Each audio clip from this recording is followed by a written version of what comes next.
एक समय की बात है। एक छोटे से कमरे में एक लड़की रहती थी जिसका नाम था बारबी। एक धूप भरी दोपहर बारबी अपनी दादी के पुराने संदूक को देख रही थी। अचानक उसे एक पुराना नक्शा मिला। वह नक्शा थोड़ा फटा हुआ था, लेकिन उस पर एक तैरते हुए द्वीप का चित्र था जिसमें एक चमकता हुआ पेड़ था। बारबी की आंखों में चमक आ गई। वाओ, तैरता हुआ द्वीप! बारबी ने खुशी से कहा, मुझे इस जगह को ढूंढना होगा। तभी उसका वफादार तोता स्काई खुशी से चहका और बोला, तैरता हुआ द्वीप, यह तो सबसे मजेदार साहसिक यात्रा होगी बारबी। बारबी ने मुस्कुराते हुए तय किया कि आज वह एक शानदार साहसिक यात्रा पर निकलेगी। बारबी ने तुरंत अपनी गुब्बारा वाली हवाई बोट तैयार की। उसने अपने साथ यात्रा के लिए जरूरी सामान रखा और अपनी जुल्फों को बांध लिया। स्काई उसके कंधे पर बैठा, तैयार था उड़ने के लिए। ध्यान रखना स्काई, बारबी ने कहा, हम ऊपर ऊपर और ऊपर जाएंगे। हवाई बोट धीरे धीरे आसमान में ऊंचा उठने लगी। बारबी और स्काई ने नीचे की दुनिया को देखा और बादलों के बीच से होते हुए उस चमकते हुए द्वीप की ओर बढ़े। जैसे जैसे वे द्वीप के पास पहुँचे, वह और भी जादुई नजर आने लगा और फिर वह द्वीप उनकी आंखों के सामने था, जो सुनहरे रंगों से चमक रहा था। यह तो अद्भुत है, बारबी ने आश्चर्य से कहा। स्काई देखो, ये जितना मैंने सोचा था उससे भी ज्यादा सुंदर है। द्वीप पर हरे भरे पेड़, झरने और चमकते हुए फूल थे, लेकिन कुछ अजीब था। द्वीप थोड़ा नीचे जा रहा था, जैसे उसकी जादुई शक्ति कम हो रही हो।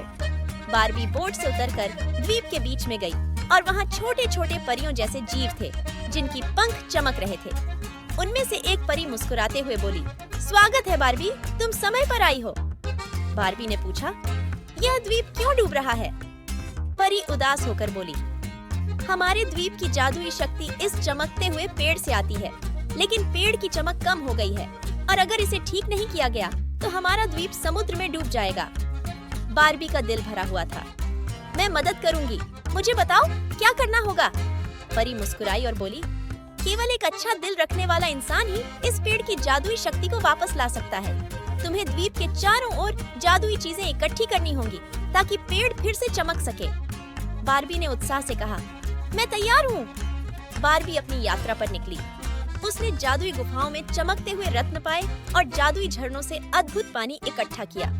जैसे जैसे बारबी इन चीजों को इकट्ठा करती गई, पेड़ की चमक थोड़ी और बढ़ती गई। अंत में बारबी ने सभी चीजें इकट्ठी की और पेड़ के पास लौटी। उसने आखिरी रत्न को पेड़ की जड़ में रखा। जैसे ही उसने ऐसा किया, पेड़ से सुनहरी रोशनी निकलने लगी और द्वीप फिर से आकाश में ऊपर उठने लगा। पेड़ की जादुई शक्ति वापस आ गई और द्वीप को बचा लिया गया। सभी परिजीव खुशी से नाचते हुए कहने लगे, तुमने कर दिखाया बारबी, तुमने हमारा घर बचा लिया।